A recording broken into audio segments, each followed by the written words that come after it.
To the Volty Valiant BT-13. Pick the children up. So the impact it on their life was... It's an incredible machine because it was actually developed from a fighter design. The fighter design didn't go anywhere, but they continued trying to develop an aeroplane, and they were thwarted at every step. They had a retractable undercarriage in it, they had a bigger engine. That didn't work because it lost out to the Harvard in the competition.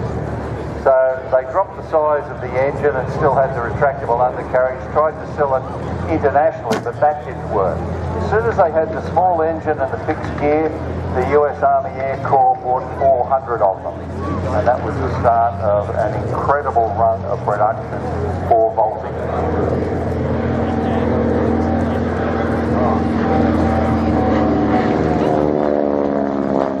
Basically, 4 different versions: BT-13, A and B, the BT-15, which was fitted with a different engine, a Wright engine, and the US Navy called it the SNV-1 under their designation system. And some of them were actually trialled with plastic, some of the very early plastics in bearings. It's incredible to think that 11,500 of these built, very few of them flying anywhere in the world, and this is the only one flying in Australia. As I said, very few of these flying. I think out of the 11,500, if you had 20 of them flying, you'd be lucky. They copped us, brought them to the engine after the war. They had a very ill-deserved reputation during World War II. People would come out of the Stearman and think they could fly anything. They'd get into this and start to do some dumb things. And when they did dumb things, they crashed. Some of them used for weird things, like had a big grid put under the wings and used for electronic night advertising. That was one of the odd uses.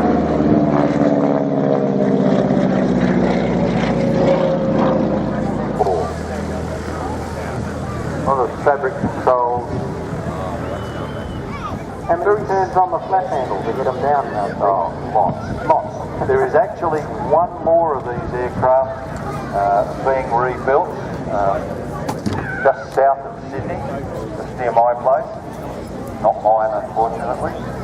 and that aircraft may be flying this year. It takes a lot of skill to be able to fly these, and I certainly don't possess it because when I had my first and only attempt at RC flying, I put it into the ground pretty quickly. Give Luke a wave in the vault there, folks. Give him a big wave. Get a good display of such a big beast.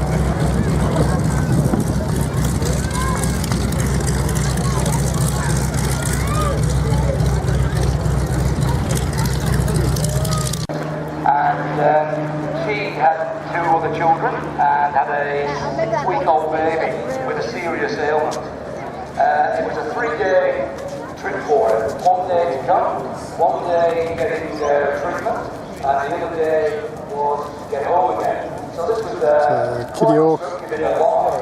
And they had 2 other children. Kitty Hawk, P40F, The husband was a fisherman. CA18, Mustang. And you've got the boomerang in between. And picked her up at 9 o'clock in the morning from a local airfield. Just doing their run-up now. Same sort of thing that you would see from any aircraft, any Cessna aircraft out here, the 152. Got to do the same thing. Does his run-up, checks temperatures and pressures, checks for magneto drop, RPM. Once he's done that, he has to cycle the prop, whereas the 152 doesn't. Well, if he cycles the prop at the 152, we're in trouble. It'll come off.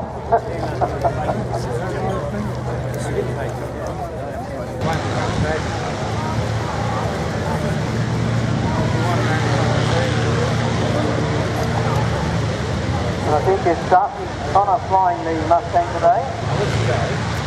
I think it's BD. That's BD. Okay. Pete Clement, aka BD. We won't tell you what that means.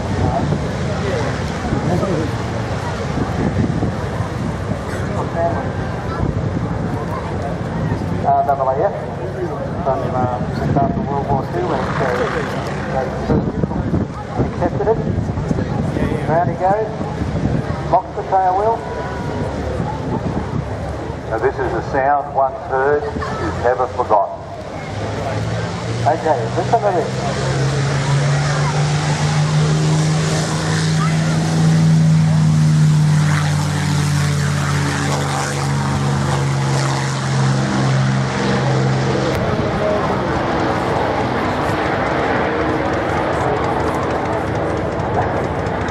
There goes my whole year's allocation of fuel for my 2 months.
Just how far back the cockpit is on that Corsair, and of course this led to operational problems when they first tried to use them on carriers, because the nose is so far removed from the cockpit, so if you dropped anything, it just disappeared down into the bottom of the fuselage, which is really, really deep at the cockpit. And the later models, they put a floor into it. Look at that. Very privileged to see both of these aircraft here in Tyabb. The only Avenger in Australia and the only Corsair currently flying in Australia. We might see one by the end of the year coming out of Mariba. This is not he wants Yeah, the one. same guy that we went to. Here we go. Yeah. He's doing one up.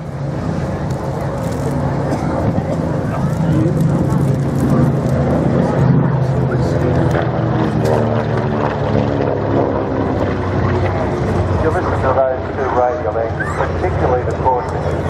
It just sounds like it's an idle. It probably is. But when you compare it to a high-revving sports car or even a modern car, you know, flat chat would be probably doing 2,600 horses. And you'll be pleased, Pete, that the wind is swinging a bit to the south. Making a lot of cutting out a bit of that crosswind. Yep. Not all of it, but a bit of it.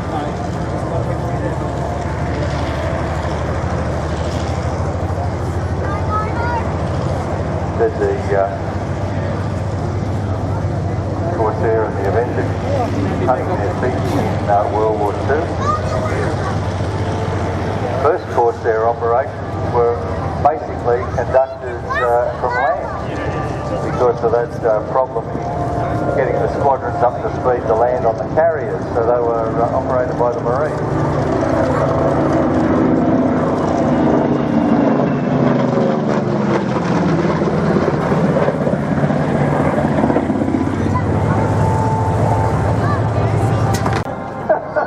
So it's your fault.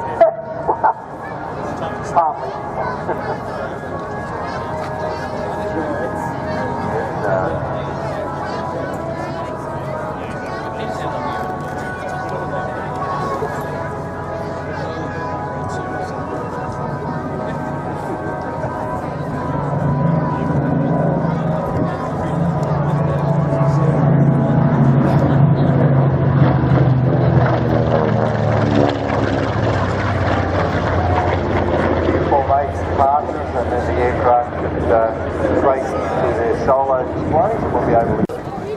Maximum speed of about 325 knots and has a payload of about 11,500 kilos. So it really spits a niche spot in the tactical inventory of the Royal Australian Air Force.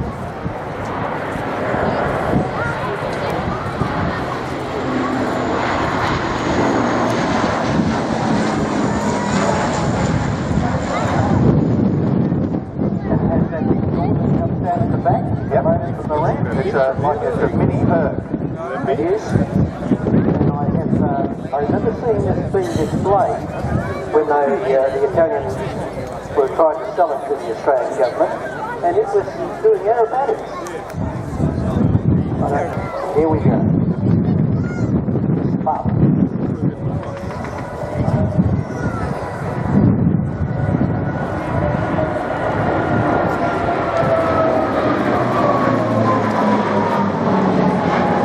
Capability of 11,500 kilos, ferry range of about 1,000 nautical miles, and $1,000.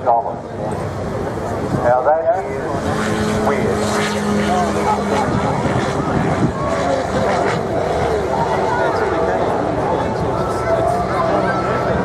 The size of the aeroplane was actually determined by the size of the doors in his living room, because he had to get it out of the house. When he brought it down here to do its test flying, he actually put it on the roof racks of the car and brought it down to be finished. Now, made out of wood and fabric, he reckons it's a Bunnings special. Look at that. Oh, well done. Put your hands together, ladies and gentlemen, for David Rowe and the UFO. So that's it, that's the Tyabb Airshow for 2020, and yeah, we're walking out. We've another 15 minutes to go, but we're going to get on the train, so yeah. So this is us walking out. There's a plane in the sky in front of us. It's the last one, but we can't sit around, we're going to get going. It's a good day, a bit windy, but yeah, otherwise it's alright. Alright,